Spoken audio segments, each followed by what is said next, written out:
안녕하세요. 용산에 살고 있는 33세 여자입니다. 전 이혼한 지 이제 막 1년이 넘었어요. 제가 이 나이에 이혼녀가 되어 있을 거라고는 상상도 못했어요. 요즘 아무리 이혼이 흠이 아니라고 하지만 제가 이혼할 줄은 전혀 몰랐거든요. 이혼한 지 1년이 넘어간 지금도 여전히 남편과 시누이만 생각하면 이가 갈리는데요. 아직도 남편과 시누이만 생각하면 가슴이 답답하고 아파요. 그 정도로 전 결혼 생활 자체가 지옥이었는데요. 이런 결혼 생활일 줄 알았으면 애초에 이 남자를 만나지 말걸, 그런 생각이 가끔 들어요. 하지만 사람 만난다는 게 다 알고 만나는 게 아니잖아요. 그래서 경험이라고 생각하기로 했어요. 결혼 생활로 인해 생긴 답답한 마음을 조금이나마 풀고 싶어 사연을 보내게 되었는데요. 조금 긴 저의 이야기를 들어주시면 감사하겠습니다. 저와 남편은 대학교 동갑내기 같은 대학교 커플이었어요. 20대 초반에 만나서 남편과 6년이나 연애했었네요. 군대까지 기다리며 남편과 전 정말 이쁜 연애를 했습니다. 아무래도 장기 연애라서 혼인신고만 안 했지 이미 부부다라고 말할 정도였어요. 연애를 했었을 당시에 남편에게 문제가 있을 거라고는 상상조차 하지 못했어요. 남편에게 누나만 3명이 있다고 들었는데 애교가 많고 가끔 잘 삐지는 거 보면 아, 막내티가 나긴 하는구나 이런 느낌만 받았지 이게 저희 연애에 걸림돌이 된 적은 없었어요. 여자라면 누나가 많은 남자랑 결혼한다는 게 쉽지 않은 일이잖아요. 근데 저는 연애할 때 크게 신경 쓰지 않았어요. 시누이가 있는 주변 사람들 이야기를 들었을 때도 크게 와닿는 게 없기도 했고요. 그 당시에는 상상이 잘 안 가서 그런가 크게 걱정이 되진 않았어요. 하지만 왜 사람들이 누나 있는 남자를 그렇게 선호하지 않는지 알겠더라고요. 주변 친구들은 제 남편이랑 결혼하는 거 다시 생각해보라고 한 적이 있었는데요. 사실 남편이 저와 연애할 때는 좋았던 사람이었지만 친구들한테 이기적이고 철없는 사람으로 통했어요. 그 사실을 뒤늦게 알게 됐었고요. 지선아, 너 결혼하는 거 다시 생각하면 안 돼? 왜? 무슨 일 있어? 대학교 다닐 땐 아무래도 아는 사람들이 많다 보니까 다들 쉬쉬하는 분위기였는데 지금은 대학 졸업도 했고 눈치 볼 필요도 없으니까 솔직하게 말할게. 현식이 대학교 다닐 때 소문 좀 안 좋았다. 눈치 없고 철딱선이 하나도 없다고. 너도 알잖아. 현식이 과제 하나도 안 하고 항상 무임승차했던 거. 게다가 술 마시고 항상 선배한테 개기고 여자 후배들한테 찝쩍거리고. 에이, 설마 현식이 그런 사람 아니야. 너가 잘못 들은 거겠지. 조별 과제도 제대로 해오지 않고 고기를 먹을 때도 먼저 나서서 고기를 구워본 적도 없는 사람이에요. 한마디로 눈치가 없는 사람이었죠. 게다가 누나만 위로 3명이 있다고 하니까 왜 그런 호랑이 소굴로 시집을 가려고 하냐. 연애만 하고 절대 결혼하지 말라고 말하더군요. 그때 친구들 말을 들었어야 했나 봐요. 대학교 다닐 때 제가 괜히 상처받을까봐 다들 저한테 말을 하지 않은 거였다고 해요. 결혼한다고 하니까 지금이나마 다시 생각해보라고 말해준 거라고 하는데 그때 왜 친구들 말을 듣지 않았던 걸까요? 그때 남편한테 콩깍지가 제대로 씌었나 봅니다.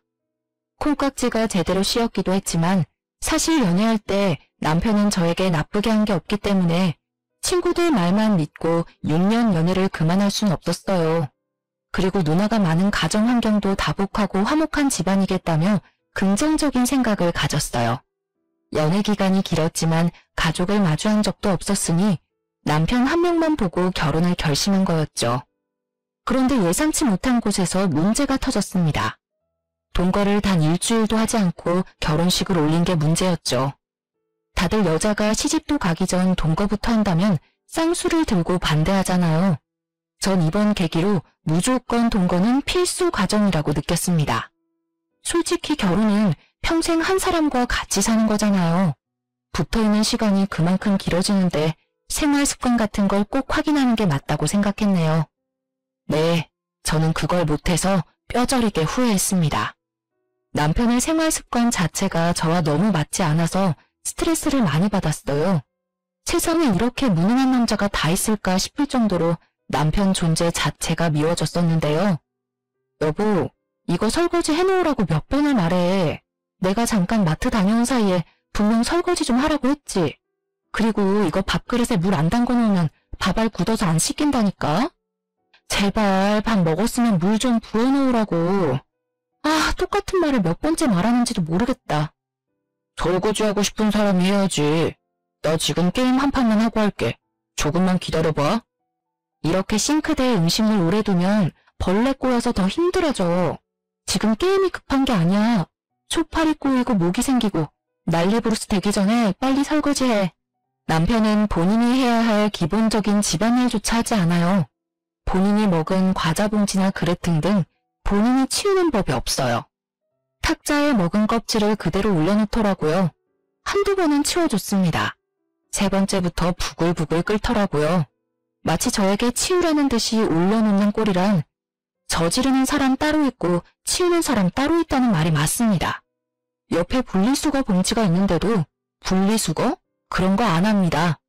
하라고 시켰더니 조금 있다가 본인이 내킬 때 하겠다고 하더라고요. 한마디로 치우기 귀찮다는 거죠. 신혼 초에는 라면조차 끓이는 법을 몰라서 저한테 하나하나 배웠습니다. 아무리 오냐오냐 자란 막내라고 해도 라면을 못 끓이다뇨. 게다가 설거지 요령도 없어서 싱크대가 물바다가 되거나 그릇만 수십 개는 깨졌습니다. 결혼할 때 산 비싼 집기는 이미 다 없어졌네요. 처음엔 남편이 다치지 않았을까 걱정이 많이 됐었는데 결혼 1, 2년 차가 넘어갈 때부턴 또 지랄이다 하라고 그냥 대수롭지 않게 넘겼어요.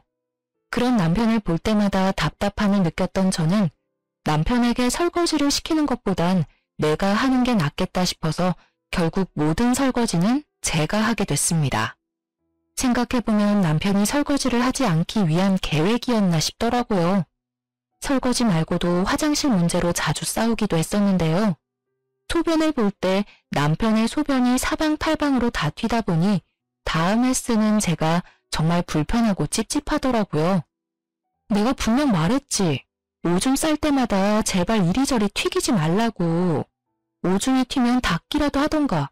왜 이대로 냅두냐고. 하여튼 혼자 깔끔한 척은 다 하네. 여보, 그 결벽증 좀 고쳐. 우리 집에선 이런 걸로 문제될 게 전혀 없었어. 그리고 답답하면 여보가 좀 알아서 닦아놓으면 되잖아. 우리 엄마도 뭐라고 안 하는 걸 왜 너가 난리냐? 이제 한평생 나랑 살아야 하는데 언제까지 엄마 하면서 지낼 거니? 이제 내가 싫다고 하는 건 고치는 척이라도 해. 너 나이가 몇 살인데 애처럼 굴고 그래? 왜? 아니 고작 이런 일로 화를 내는 너가 예민한 거 아니야? 우리 20년 넘게 다르게 생활했던 사람이야. 어떻게 하나하나 다 마음에 들 수 있겠냐? 서로 안 맞으면 맞추는 노력이라도 해야 할 거 아니야. 근데 당신은 잘못된 건 고치려고도 안 하잖아. 난 그게 싫고 짜증난다고.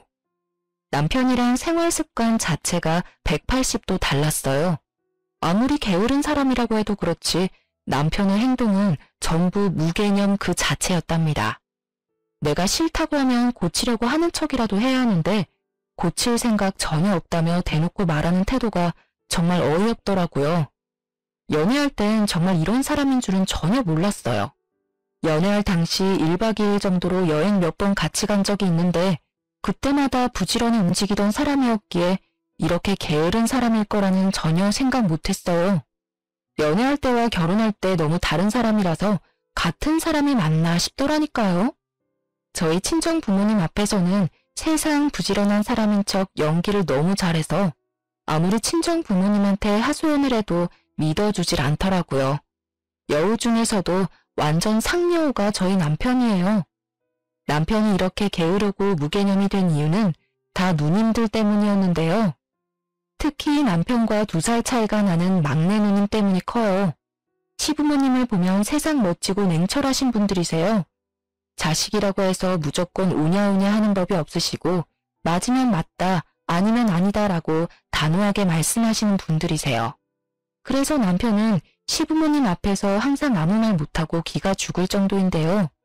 반면 남편 누님들은 그런 남편이 뭐만 하면 이쁘다, 귀엽다라며 엄청 이뻐해요.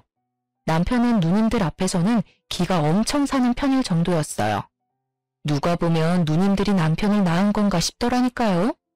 그래도 시어머님과 첫째 누님, 둘째 누님은 시집살이를 절대 시키는 법이 없어요. 오히려 저보고 쉬라고 말할 정도였는데요. 그래서 말로만 듣던 시누이 짓에 대한 걱정이 사라지게 됐었는데요. 하도 주변 사람들이 시누이는 시어머니보다 더 심하다는 말을 들은 적이 몇 번 있어서 조금 겁을 먹은 상태였거든요. 그렇지만 첫째, 둘째 누님만 보고 안심할 수는 없었어요. 남편보다 2살 많은 막내 누님은 정말 시집살이가 심한 편이라서 제가 고생이 정말 많았었는데요. 남편을 제일 이뻐하는 누님으로 남편이 잘못을 하든 안 하든 무조건 남편 편만 들고 명절만 되면 저한테 설거지부터 음식까지 저 혼자 하라고 시키셨어요. 옳게? 우리 엄마가 과일 깎는 거 안 보여? 왜 보고만 있어? 우리 엄마가 옳게 과일 먹이려고 태어난 사람 같아 보여? 엄마 가만히 있어. 이런 건 옳게한테 하라고 해. 조용히 좀 해. 아주 너가 온 세상 시누이 짓은 다 하는구나. 태아가 얘가 하는 말 전혀 신경 쓰지 말고 편하게 쉬고 있어. 오늘 저녁 거의 너가 다 했잖니. 원래 이런 건 며느리가 하는 거라고. 엄마는 이제까지 우리 키우느라 고생 많이 했으니까 이제 며느리한테 다 맡겨. 집에서 꼼짝도 안 하는 년이 왜 애를 못 잡아먹어서 안달이야? 넌 지금도 여전히 이 엄마 고생시키고 있잖아.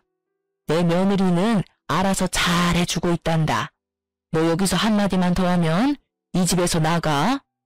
막내 누님이 시누이 짓을 할 때마다 다행히 시어머님이 옆에서 제 편을 들어주셔서 크게 힘든 적은 별로 없었어요. 하지만 시어머님이 없는 자리에선 막내 누님이 하는 행동들이 가관이었어요. 저희 부부집에 말도 없이 찾아올 때가 많았는데요. 그때마다 제 옷과 구두, 가방 등등 하나하나씩 탐을 내시더라고요. 옳게, 이 가방 엄청 비싼 가방인데 어디서 났어? 옳게 돈 많이 벌어? 아, 이 가방 친정 엄마한테 작년 생일 선물로 받았어요. 너무 이쁘죠? 너무 비싼 가방이라 저도 함부로 들고 다니지 못해요. 나 이거 주면 안 돼? 나 명품백 하나도 없는 거 알잖아. 나 이런 거 하나쯤 가져보고 싶은데. 아, 형님, 정말 죄송한데 이건 선물 받은 거라서 형님께 드리는 게 좀 그래요. 나중에 제가 돈 더 벌면 그때 하나 사드릴게요. 아니, 나 이거 가지고 싶다니까. 나한테 이거 주는 게 그렇게 아까워? 우리 이제 가족 된 사이인데. 나 다음 주에 친구 모임 있는데 그때 들고 가고 싶어서. 형님, 다른 건 몰라도 이건 선물 받은 거라서 드리는 게 좀 그래요. 진짜 나중에 좋은 거 하나 사드릴게요.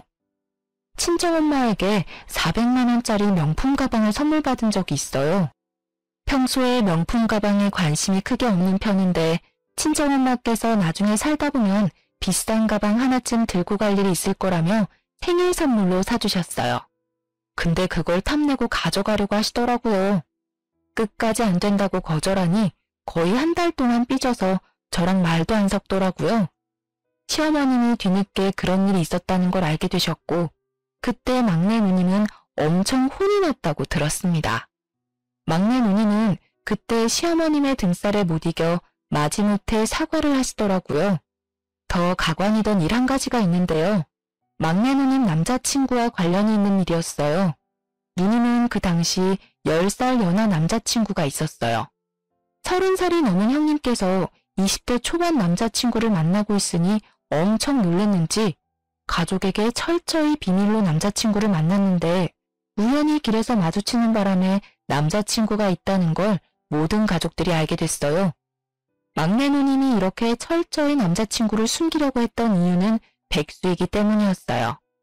막내 누님은 30살이 넘어서까지 일을 제대로 해본 적이 없는 분이세요. 가끔 단기 알바만 해본 분이지 돈을 번 적이 없어서 핸드폰 요금까지 밀린 적이 있던 분입니다. 그런 상태에서 남자친구를 만난다고 하면 가족들이 노발대발할 게 분명하니까요. 더 가관인 부분은 바로 남자친구와 술집에서 만났다는 것입니다. 맥주 마시다가 만난 사이라고 하는데 알고 보니 남자 끼고 노는 노래방에서 만난 사이라고 하더라고요. 이 사실은 저만 알고 있었습니다.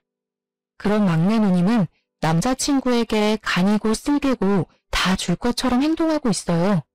없는 돈 쪼개가면서 데이트 비용을 전부 내고 있으며 신용카드 할부로 남자친구 명품 선물을 해준다는 것입니다.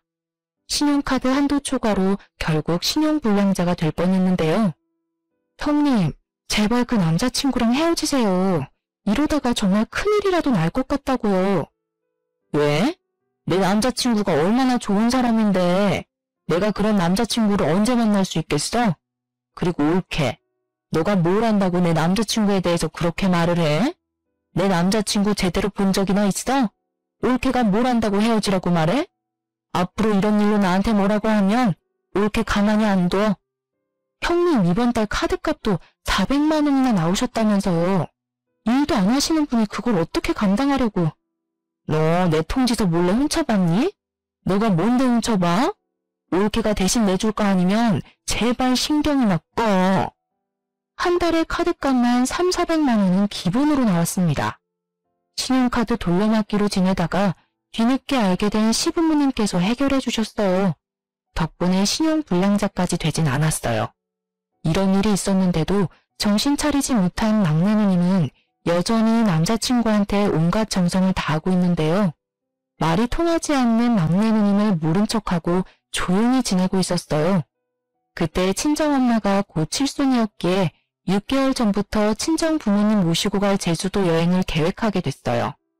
부모님 모시고 어떻게 여행을 가면 좋을까 열심히 알아보고 있는데 남편은 전혀 도와주는 법이 없더라고요. 서운했지만 그래도 내 부모님인데 내가 알아서 해야지 긍정적으로 생각했죠. 그렇게 비행기, 숙박 모두 다 예약해두고 여행만을 가길 기다리고 있었는데요. 근데 여행 가기 한 달 전 남편이 갑자기 여행을 가지 못한다고 하는 겁니다. 여보, 나 이번에 여행 못 갈 것 같은데? 갑자기? 아니 몇 달 전부터 가기로 약속한 여행인데 갑자기 이러면 어떡해. 회사에서 급한 출장이 있다고 하길래 원래 다른 팀원이 가기로 한 걸 나보고 가라고 해서. 아니 그래도 그렇지. 우리 엄마 칠순경 가는 여행이잖아. 다른 팀원들도 있는데 왜 당신이. 이번만 다른 사람이 대신해 줄 수 없어? 회사 일이 내 맘대로 되는 게 아니잖아. 여행 다녀오고 나서 그때 장모님 모시고 밥 맛있는 거 먹자. 이번 여행 당신만 다녀와. 너무 섭섭했습니다. 출장 가야 한다고 대충 변명만 되는 남편한테 엄청 서운하더라고요. 다른 것도 아니고 우리 엄마 칠순 여행인데 말이죠. 하지만 회사 일 때문에 그런 거라서 크게 뭐라고 하진 않았습니다. 그렇게 3박 4일 제주도 여행을 다녀온 이후 말도 안 되는 일이 벌어지고 말았는데요. 캐리어 짐을 풀고 이것저것 정리하고 있던 중 제 통장 하나가 없어진 걸 확인하게 됐어요. 제가 결혼하기 전부터 가지고 있던 5천만 원 통장이 없어진 것입니다. 분명 제주도 여행 가기 전까지만 해도 멀쩡히 있던 통장인데 갑자기 없어져서 도둑이 들었던 걸까? 별 생각이 들더라고요. 하루 종일 온 집안을 뒤지며 통장을 찾아봤는데 끝까지 통장이 나오지 않았어요. 너무 놀란 저는 안절부절 못하다가 결국 남편한테 이 사실을 알리고 경찰서에 신고하려고 하는데 남편이 급하게 신고하려는 걸 막더라고요. 그래서 왜 막냐며 성질을 냈었는데 알고 보니까 통장에 손을 댄 범인은 바로 남편이었어요. 남편이 범인이라는 사실을 알고 나서 얼마나 화가 나고 배신감이 들던지. 경찰에 신고부터 해야겠어. 진짜 난 분명히 여기 뒀는데. 여보, 우리 집 현관문 비밀번호 바꿀까? 도둑이 든 게 분명하다니까. 그렇지 않고서야 통장에 발이 달렸나. 사실 내가 그런 거야, 내가. 뭐? 그게 무슨 말이야? 당신이 그런 거라니. 사실 내가 급한 일이 있어서 그 돈 썼어. 그러니까 경찰서에 신고할 필요가 없다고. 미쳤어? 당신이 뭔데 내 돈에 손을 대? 어디서 썼는데? 뭐가 그렇게 급하다고 남의 돈에 손을 대냐고. 도대체 어디다가 쓴 거야? 5천만 원이나 되는 돈을 도대체 어디다 사용한 거지 물어봤는데 안절부절 못하며 끝까지 말을 못하더라고요. 끝까지 말을 하지 않길래 시부모님께 전화를 하려고 했습니다. 시부모님께 말한다고 하니 그때서야 어디에 사용을 한 건지 알려주더라고요. 미선이 누나한테 줬어. 막내 누나. 정말 미안해. 누나가 급한 곳에 돈 쓸 곳이 있다고 해서 빌려줬어. 막내 형님? 미쳤어? 빌려줄 사람이 따로 있지. 땡전 한 푼 없는 막내 형님한테 빌려주면 어떡하냐? 당신 솔직히 말해봐. 내 돈 훔치려고 제주도 여행 안 간다고 한 거지? 내가 지금 이 사실 발견하지 않았더라면 끝까지 숨기고 있었을 거잖아. 누나가 이래서 갚는다고 하길래 정말 미안해. 미안해 여보야. 내가 누나한테 다시 돌려달라고 말할게. 제발 화내지 마. 어? 당장 형님 불러. 지금 당장. 그렇게 저와 남편 막내 누님과 삼자 대면을 하게 됐습니다. 막내 누님의 얼굴을 보자마자 뺨 한 대 갈기고 싶은 거 꾹 참고 말을 이어나갔습니다. 형님, 남편한테 다 들었어요. 남편한테 5천만 원 빌리셨다면서요? 그게 무슨 돈인 줄 알고 빌리셨어요? 근데 왜? 내 동생한테 돈 빌리는 게 큰 잘못이야? 그 일 때문에 이 시간에 날 여기로 부른 거야? 전 이렇게 뻔뻔하고 가증스러운 사람 처음 봤습니다. 본인 동생한테 빌린 돈인데 왜 자기를 불렀냐며 뻔뻔하게 나오는 막내 누님 때문에 진짜 화가 치밀어 오르더군요. 가운데 앉아있는 남편은 눈치만 보며 기죽은 강아지처럼 앉아 있었습니다. 내가 이런 남자랑 6년을 연애하고 결혼을 했다는 게 정말 한심하더라고요. 과거로 돌아가서 이 결혼을 막고 싶은 심정이었어요. 그 돈은 제 돈이에요. 알고는 있으셨어요? 그 5천만 원이 올케 돈이라고? 5천만 원의 출처가 저라는 말에 당황한 막내 누님은 애써 당황하지 않은 척 포커페이스를 유지했었습니다. 형님, 그 5천만 원 당장 돌려주세요. 그 돈 빌려간 지 얼마 안 됐으니까 다 쓰진 않으셨을 거잖아요. 일단 일부라도 좋으니까 제 돈 돌려주세요. 저 형님한테 그 돈 빌려줄 생각 눈꼽만큼도 없어요. 당장 돌려주세요. 돌려주고 싶어도 못 줘. 그 돈 이미 다 쓰고 없는 상태야. 아쉽게 됐네. 나중에 천천히 갚을게. 앙칼진 목소리로 돈이 없다고 말씀하셨어요. 당장 돌려줄 돈이 없다며 배째라는 듯이 나오는 막내 누님 때문에 혈압이 오르다 못해 쓰러질 것 같았습니다. 갚을 능력이 없으면 빌리지도 말아야 하는 게 맞지 않습니까? 그럼 언제 갚으실 건데요? 형님 갚으실 능력은 되세요? 일도 한 번도 해본 적 없으신 분이 무슨 배짱으로 그 큰 돈을 빌리신 거예요? 이왕 말 나온 거 솔직하게 다 말할게요. 형님 이번 일 말고도 저희 부부 신혼 초일 때 남편한테 3천만 원 빌리신 적 있으시죠? 그게 벌써 2, 3년 전이에요. 근데 그거 아직도 못 갚고 계시죠? 지금 빌려간 돈도 제대로 못 갚고 계신데 이번 돈은 무슨 생각으로 빌리신 거예요? 빌린 이유나 들어봅시다. 절대 말 못해. 급한 일이 있어서 쓴 거야. 아이씨, 갚으면 되잖아, 갚으면. 형님, 이번 일 제대로 말씀 안 하시면 저 가만히 안 있을 거예요.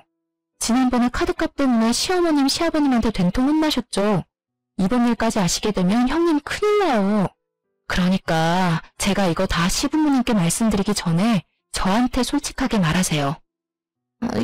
남자친구 때문이야, 남자친구 때문. 남자친구가 급하게 쓸 돈이 있다고 해서 빌려달라고 하더라고. 근데 올케도 알다시피 내가 그 큰 돈이 어딨어? 그래서 현식이 얘한테 빌렸던 거였는데 그 돈이 올케 돈인 줄은 전혀 몰랐어. 미안해. 내가 늦더라도 꼭 갚을게. 형님, 제가 그 남자랑 분명 헤어지라고 했죠. 예전에 이 사람한테 빌려갔던 돈도 남자한테 뺏겼다면서요. 근데 이번에도 정신 못 차리고 남자한테 또 뺏긴 거예요. 그 돈 절대 못 돌려받아요. 아니야. 다음 달 안으로 꼭 갚는다고 했어. 이번에 내 말 한 번만 믿어줘. 내가 그 돈 돌려받는 대로 올케한테 바로 갚을게. 형님, 됐고요. 저 이번 달 안으로 꼭 받아야 되겠어요. 그리고 당신, 나랑 이혼할 준비나 해. 나 도저히 당신이란 사람이랑 못 살겠어. 뭐? 이혼이라니? 여보, 이런 일로 이혼은 아니지. 제발 한 번만 봐줘라. 내가 진짜 이런 일 없도록 할게. 꼭 이번 일 때문에 이혼하려는 거 아니야. 솔직히 나 당신이랑 결혼하고 나서 많이 힘들었어. 당신 때문에 얼마나 힘들었는 줄은 알아? 이제까지 얼마나 오냐오냐 하면서 자랐길래 할 줄 아는 집안일이 없어?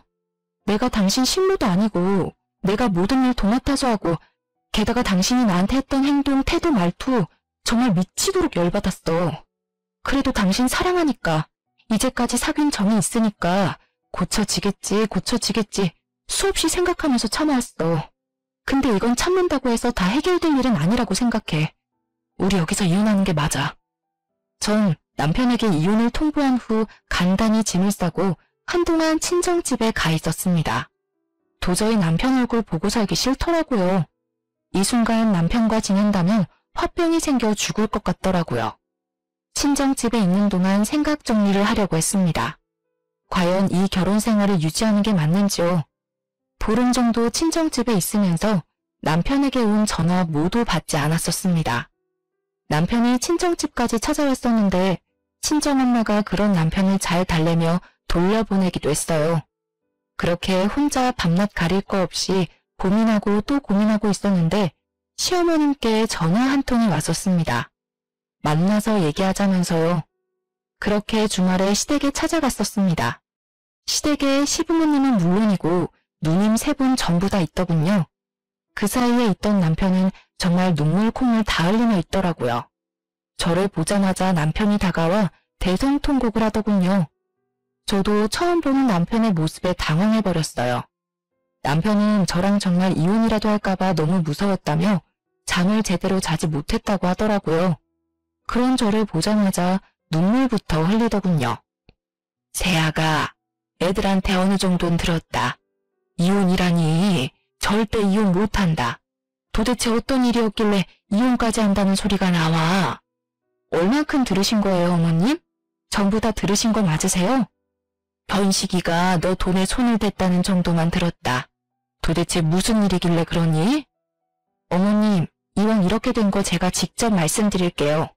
이 사람이 제 5천만 원에 손을 댔더라고요. 근데 그게 다 막내 형님 때문이었어요. 어머님도 아시죠? 막내 형님 남자친구. 그 남자친구 때문에 이 사람한테 돈을 빌려달라고 한 거였더라고요. 근데 남편은 저한테 말도 없이 제 돈을 빌려준 거였고요. 저 남편도 남편이지만 막내 형님 때문에라도 이혼하는 게 맞다 생각해요. 저 이 집에 시집 오고 나서 남편이랑 막내 형님 때문에 정말 힘들었어요. 남편은 집안일 전혀 신경 쓰지 않았어요. 할 줄 아는 게 전혀 없는 사람이더라고요. 할 줄 모르면 하려는 노력이라도 하면 모를까. 오히려 제가 이 모든 집안일을 도맡아서 하는 게 당연한 거였더라고요. 그리고 어머님도 아시잖아요. 막내 형님이 이제까지 저한테 어떻게 해왔는지. 저 이제 힘들어서 못하겠어요, 어머님. 제 말을 들은 시부모님과 첫째, 둘째 누님들은 막내 누님과 남편의 등짝을 때리며 화를 내시기 시작했습니다. 남편은 그저 맞고만 있고 막내 누님은 뭐가 그렇게 서러운지 자긴 끝까지 잘못 없다며 서럽게 울더라고요. 아이처럼요. 가족끼리 고작 5천만 원 가지고 1억이야? 어? 옳게도 참 독하다. 가족들 앞에서 꼭 이래야만 했어? 그런 형님은 저한테 왜 그러시는 거예요? 저 이제 형님 가족 안 하려고요. 당장 돈이나 갚으세요. 엄마, 당장 올케한테 돈 보내줘. 나 정말 숨막혀서 미치겠다고. 엄마, 제발. 너가 빌린 돈 내가 왜 갚아줘야 하니? 너 능력껏 빌린 돈 갚아라. 그리고 분명 엄마가 말했었지? 그 남자 절대 만나지 말라고. 넌 엄마 말이 개똥 같니? 왜 말을 안 들어? 남자한테 간이고 쓸개고 다 내주는 여자가 세상에서 제일 한심한 여자라고 몇 번을 말했어, 이거사. 너 앞으로 이런 식으로 살 거면 나 보고 살지 마. 전 이날 이후 집에 있는 모든 짐을 빼고 나왔습니다. 친정 부모님은 혼자 나가서 살 생각하지 말고 같이 살자고 하시더군요.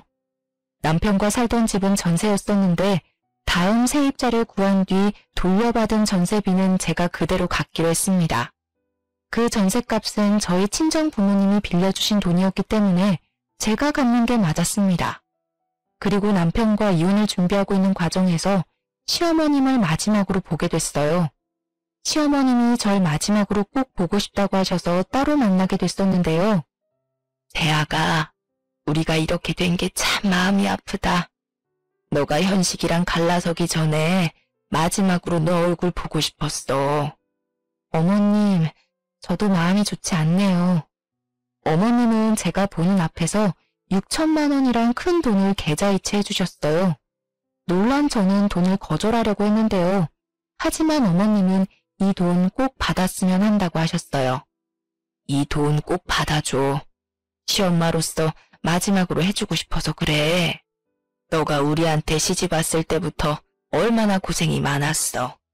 내가 너희 결혼한다고 했을 때 도와준 것도 없어서 항상 마음에 걸렸어. 이 돈 받을 자격 충분하다. 부모로서 애들한테 줘야 할 돈 그냥 너한테 주고 싶어서 그런다. 우리 애들이 몸만 컸지 아직 철이 없어. 우리 막내 그동안 같이 살아줘서 고맙다. 이건 애들이 빌려간 돈이랑 별개로 주는 거니까 애들한테 돈 꼭 받아내. 이 돈 받았다는 거 애들한테 절대 말하지 말고. 저와 시어머님은 한참을 울었습니다. 사실 전 시어머님 덕분에 결혼 생활을 이어갈 수 있던 거였거든요. 친정엄마처럼 정말 잘해주셨습니다. 그런 어머님과 앞으로 못 볼 거란 생각에 정말 슬프고 그렇더라고요. 이 이후로 남편과 이혼하게 됐습니다. 처음엔 남편이 이혼하지 않으려고 엄청 때를 썼는데 시댁에서 당장 이혼하라고 부추겼다고 들었어요. 그렇게 마지못해 저와 이혼을 하게 됐습니다. 이혼을 하고 난 뒤 얼마 지나지 않아 돈 문제로 남편을 만난 일이 있었어요. 이혼은 했었지만 돈 문제는 바로 해결되지 않았거든요. 당신 돈 언제 줄 거야? 형님이 안 주면 당신이라도 내 5천만 원 돌려줘야지. 누나가 빌린 돈인데 내가 꼭 갚아야 하나? 그런 무책임한 말이 어딨어. 애초에 5천만 원에 손을 댄 건 당신이야. 형님이 못 갚으면 당신이라도 내 돈을 갚아야지. 이 돈 빠른 시일 내로 못 갚으면 둘 다 경찰서에서 나 볼 줄 알아. 여보, 돈도 돈이지만 우리 다시 합치면 안 돼? 이혼 도장 찍어줄 생각 없었는데 하도 엄마 아빠가 이혼하라고 옆에서 난리를 피우는 바람에. 우리 다시 합칠 일 절대 없어. 그러니까 나한테 여보라고도 부르지 마. 나 당신이랑 이 긴 세월 동안 같이 한 게 너무 후회스럽고 그래. 그러니까 내 돈이나 제때 갚기나 하셔. 남편은 5천만 원 때문에 엄청 스트레스를 받는 눈치였어요. 일을 하지 않는 막내 누님은 당연히 5천만 원 갚을 능력이 되지 않기 때문이죠. 시부모님께서는 말로만 갚아주지 않을 거라고 하실 줄 알았는데 진짜 갚아주지 않더라고요. 남편과 막내 누님 두 사람 스스로 돈을 갚아야 하는 상황이었던 거죠. 이혼하고 나서 한두 달 정도 지난 후에 제 통장으로 5천만 원 돈이 입금되었습니다. 이 두 사람 이 큰 돈이 없다는 것쯤 뻔히 알고 있는데 생각보다 돈 입금이 오래 걸리지 않아서 놀랬었어요. 이 돈 어떻게 갚은 거냐고 물어봤었는데요. 알고 보니 남편과 막내 누님께서 각각 반반씩 대출을 받았다고 하네요. 남편은 직장을 다니고 있는 사람이라서 제1금융권 은행에서 대출받는 게 가능했는데 무직인 막내 누님은 대출받는 게 한정적이라서 결국 제1금융권이 아닌 대부업체에서 대출을 받았다고 합니다.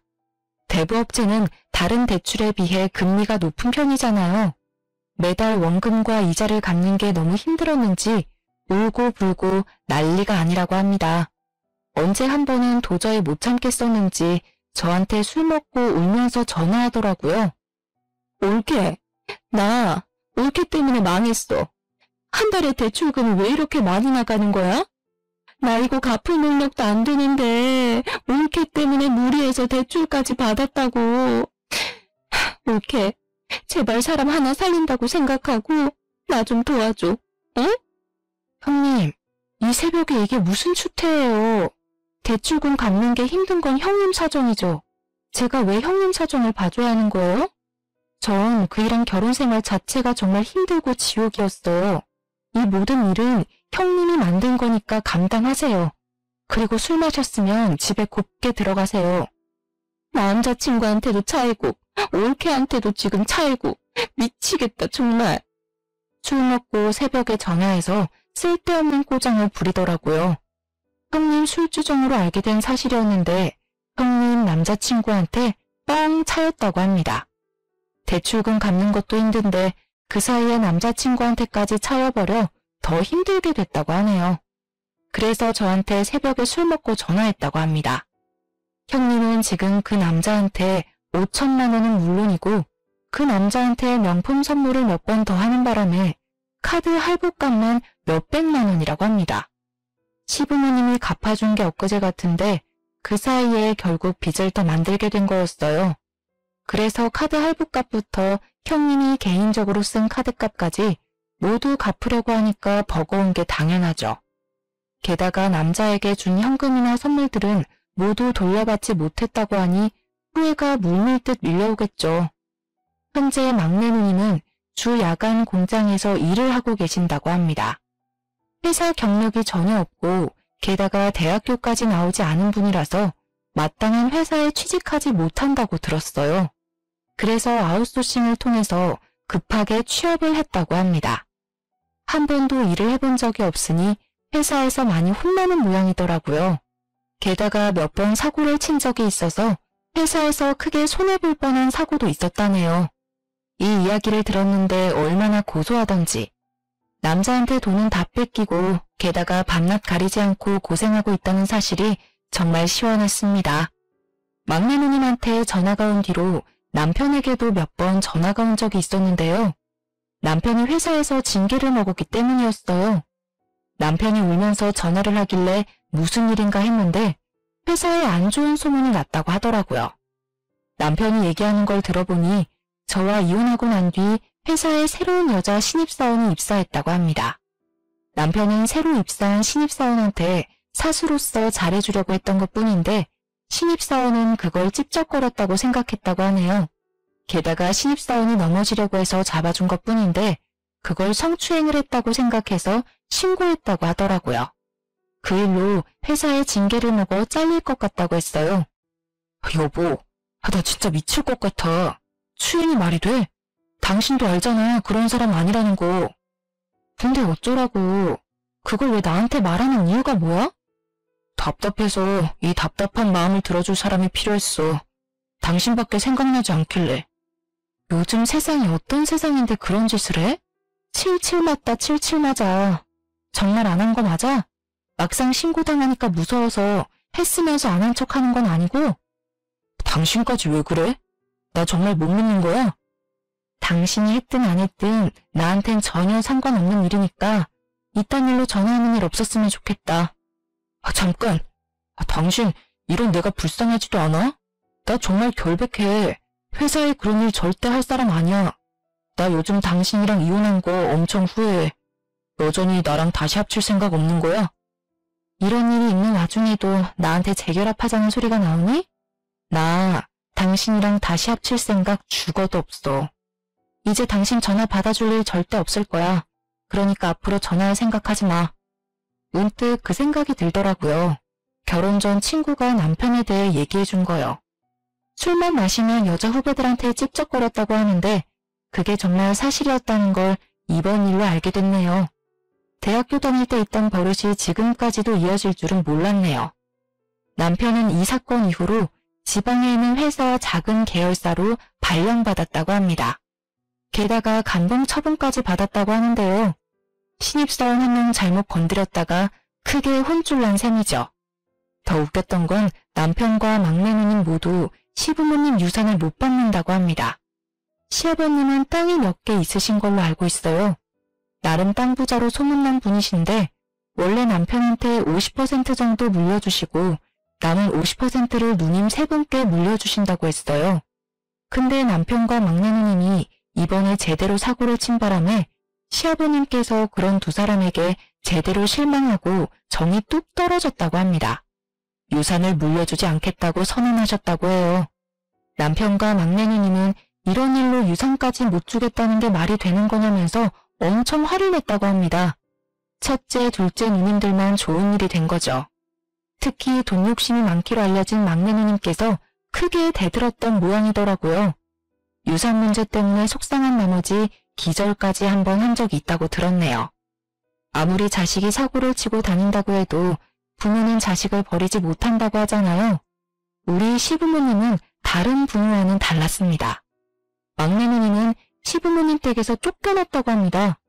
그 이후로 시부모님은 막내 누님께 연락을 하지 않는 상태라고 들었어요. 남편은 지방에서 발령나게 되면서 회사 기숙사에서 힘들게 지내고 있다고 해요.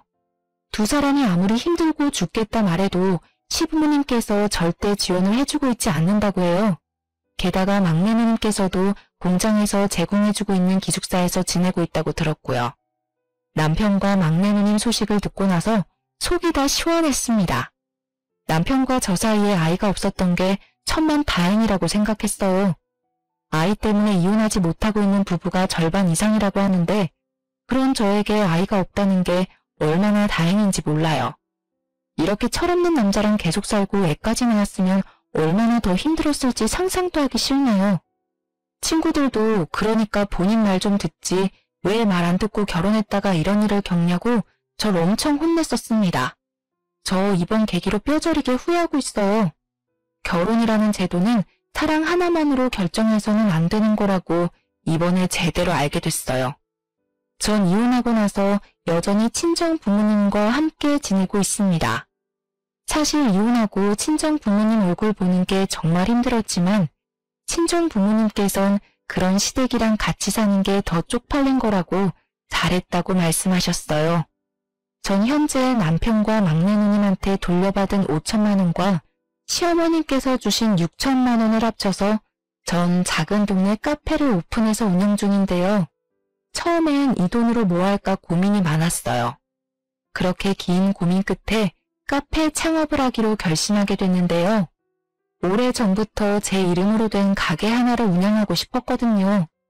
장사가 어느 정도 잘 되는 편이라서 돈 걱정 없이 잘 살고 있는 중이에요. 남편과 계속 살았으면 절대 할 수 없었는데 이혼하고 나서 이렇게 행복하고 잘 살 수 있다는 게 정말 꿈만 같고 그렇네요. 가끔 좋은 남자가 있는 것 같으면 소개팅하고 가끔 썸도 타고 그러기도 하지만 연애까지 이어지지는 않더라고요. 제가 아직 연애를 할 마음이 없어서 그런지 괜찮은 남자가 고백을 하면 거절하게 되는데요. 아직 이혼에 대한 아픔이 다 사라지진 않았나 봐요. 좀 괜찮아지면 그때 연애를 해도 늦지 않다고 생각해요. 아무래도 연애 6년, 결혼 생활도 3, 4년 이상 했었잖아요. 긴 세월을 같이 했던 사람이 갑자기 사라지다 보니 좀 공허하고 속이 쓰라린 게 있어요. 하지만 연애한 기간에 비해 결혼 생활은 다소 짧은 편이었지만 전 최대한 빨리 이혼한 게 다행이라고 봐요. 저처럼 결혼 생활이 힘든 분이라면 견디면 괜찮겠지라고 생각하지 말고 한 살이라도 어릴 때 이혼하는 걸 추천하고 싶어요. 요즘은 결혼이 필수가 아닌 선택이라고 하잖아요. 이혼도 흠이 아닌 시대이기도 하고요. 아, 그리고 만약 결혼을 앞두고 계신 분은 꼭 이 사람이랑 결혼을 해야겠다 싶으면 짧더라도 한 달은 꼭 같이 살아보고 결혼했으면 합니다. 여러분, 동거를 욕할 게 아니에요. 만약 동거를 했다면 이혼이 아니라 파혼이라는 결과였을 텐데 사회 인식이 개선될 필요가 있다고 생각해요. 넋두리가 길었네요. 지금까지 제 길고 길었던 이야기를 들어주셔서 감사해요.